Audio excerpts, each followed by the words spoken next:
और बाबा के बारे में जितना बोला जाए कम है। आज टीचर्स एलिजिबिलिटी टेस्ट था, टीईटी टेस्ट था। 18 लाख बच्चे और बच्चियां उस इम्तिहान की तैयारी कर रहे थे। एक रात पहले यानी कल रात अपने सेंटर पर जाकर कड़कड़ाती ही सर्दी में सेंटर के बाहर लेटकर बैठे थे रात भर। मगर जब सुबह इम्तिहान हाल में गए तो मालूम हुआ कि योगी आदित्यनाथ की सरकार में टीईटी का पेपर लीक हो गया। इम्तिहान का पेपर बाबा लीक हो गया और वो बच्चे जो महीनों से तैयारी कर रहे थे गरीब परिवार के, उनसे कहा गया कि अब दोबारा आइंदा महीने इम्तिहान होगा। बीजेपी वालों, तुम एक इम्तिहान का पेपर नहीं बचा सकते, तुम उत्तर प्रदेश के गरीब को क्या बचाओगे? एक इम्तिहान का पेपर बीजेपी नहीं बचा पाई, वो भी लीक हो गया। बाबा, ये ठोक दो की पॉलिसी में पेपर कैसा लीक हो गया?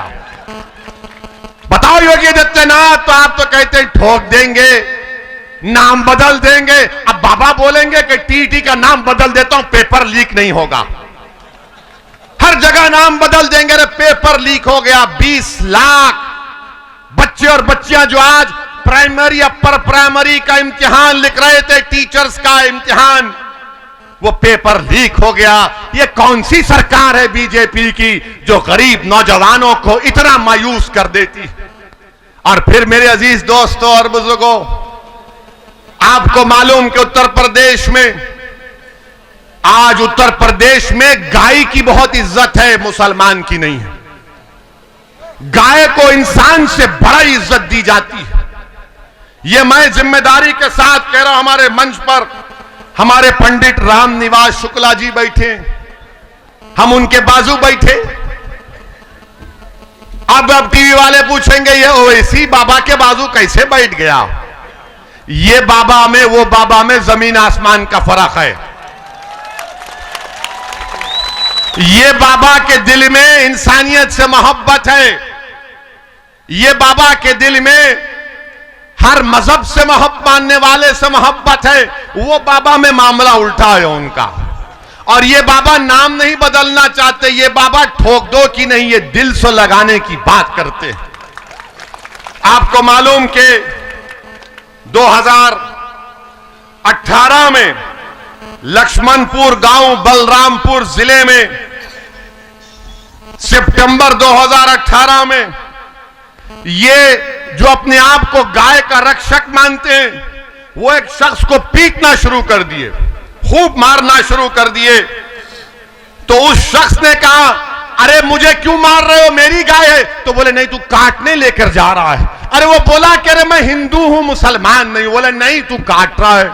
उसने कहा कि मेरा नाम कैलाश नाथ शुक्ला है, लक्ष्मणपुर गांव बलरामपुर जिला, सितंबर 2018।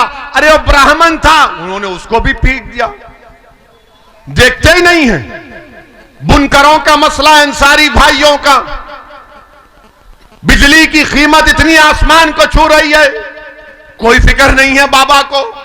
कुरैश बरादरी के लोग बरसों से कारोबार करते हैं, उनको बर्बाद कर दिया गया। समाजवादी की सरकार थी, 2017 तक कोई स्लॉटर हाउस का परमिशन रिन्यू नहीं किया। मगर अब चुनाव आ गए तो समाजवादी बोलेगी हम सेकुलर हैं, ओवैसी की बातों में मत जाओ। मेरे अजीज दोस्तों और बुजुर्गों, बीजेपी ने अब यहां पर इतनी बड़ी तादाद में, अच्छा बाबा की हुकूमत का एक और कारनामा सुन लो आप। नरेंद्र मोदी की सरकार में नीति आयोग है। नीति आयोग ने लिखा कि पूरे भारत में सबसे ज्यादा गरीब लोग बिहार में हैं, 52%, फिर झारखंड में शायद 45 या 47, और तीसरे कहां पर है सबसे ज्यादा गरीब? कहां है? जोर से बोलो, डरो मत। दिल्ली की मोदी की नीति आयोग की रिपोर्ट कह रही है कि योगी आदित्यनाथ की सरकार है, बीजेपी की सरकार है, मोदी प्रधानमंत्री, योगी मुख्यमंत्री, और भारत में तीसरे सबसे ज्यादा गरीब लोग किसी प्रदेश में रहते हो तो उत्तर प्रदेश में रहते हैं। मुबारक हो योगी, क्या सरकार है, डबल इंजन की सरकार है ये। इतना डबल इंजन है कि गरीबी बढ़ती गई, पेट्रोल की कीमत, डीजल की कीमत आसमानों को छू रही है। गन्ने की बात नहीं करेंगे, जिन्ना की बात करेंगे। गन्ने की कीमत की बात नहीं करेंगे, जिन्ना की बात करेंगे। अरे जिन्ना से हमको कोई वास्ता ही नहीं है। उस जिन को तो हमने बंद करके 75 साल पहले फेंक दिया कि जा पाकिस्तान, ये भारत मेरा है। मगर योगी और बीजेपी आरएसएस को जिन्ना जिन्ना की फिक्र, हमको गन्ने गन्ने की कीमत की फिक्र। मेरे अजीज दोस्तों और बुजुर्गों, और फिर उत्तर प्रदेश में ये आपको बड़ी तकलीफ होगी बीजेपी के लोगों को। यहां पर 25 और 29 साल के नौजवान कितने हैं? हाथ तो उठाओ, डरो मत। अच्छा, अब मेरी बात सुनो, हाथ नीचे रख लो। अटेंडेंस में आपका नाम लिखा गया। 25 और 29 साल के दरमियान में 2017 में 15% ऐसे बच्चों को नौकरी की जरूरत थी 2017 में। अब 2021 में वो बढ़ते बढ़ते 23% हो चुके हैं। 25 और 29 साल के बच्चे, 23% को नौकरी की जरूरत है। तो योगी आदित्यनाथ और मोदी ने क्या किया? नौकरी मत कर, गाय रक्षक बन जाओ। नौकरी मत कर, मॉब लिंचिंग में लपेट जा। नौकरी मत कर, ये देख के कोई मजहब तो तब्दील नहीं कर रहा है। अरे नौजवानों, क्या तुमको नौकरी नहीं चाहिए? और फिर यहां पर आप ये भी बता दो कि यहां पर 20 और 24 साल के दरमियान में कितने नौजवान हैं? 20 और 24 साल के दरमियान में मैं आपको एक बुरी खबर सुना रहा हूं। मैं आपको एक बुरी खबर सुना रहा हूं। 5 साल पहले 23% 20 और 24 साल के बच्चों को नौकरी की जरूरत थी। वो बढ़ते बढ़ते अब 31% हो गया, 31% हो गया। बताओ मोदी जी, ये कौन सा डबल इंजन है? चलता ही नहीं है। लखनऊ में ही रुक जाता, तुम दिल्ली से बाहर ही नहीं निकलते। मगर मोदी जी हर इतवार को आकर बोलते हैं, मन की बात सुन लो। मन की बात यह है कि भारत के नौजवान के पास नौकरी नहीं है। मन की बात यह है कि सरसों के तेल की कीमत आसमानों को छू रही है। मन की बात यह है मोदी जी कि कीमतों की वजह से भारत का गरीब, चाहे मुसलमान हो, दलित हो, ब्राह्मण हो, ओबीसी हो, सब परेशान है। इसका इलाज बताओ। तो मोदी जी कहेंगे, इसका इलाज मेरे पास नहीं है। इसका इलाज सिर्फ यही है कि मुझे तुम वोट डालते रहो, हम कीमतों में इजाफा करते रहेंगे। मेरे अजीज दोस्तों और बुजुर्गों, ये चुनाव बड़े ही अहम है। मेरी आपसे गुजारिश है कि अपनी सियासी लीडरशिप को बनाइए। डरने और घबराने की जरूरत नहीं है।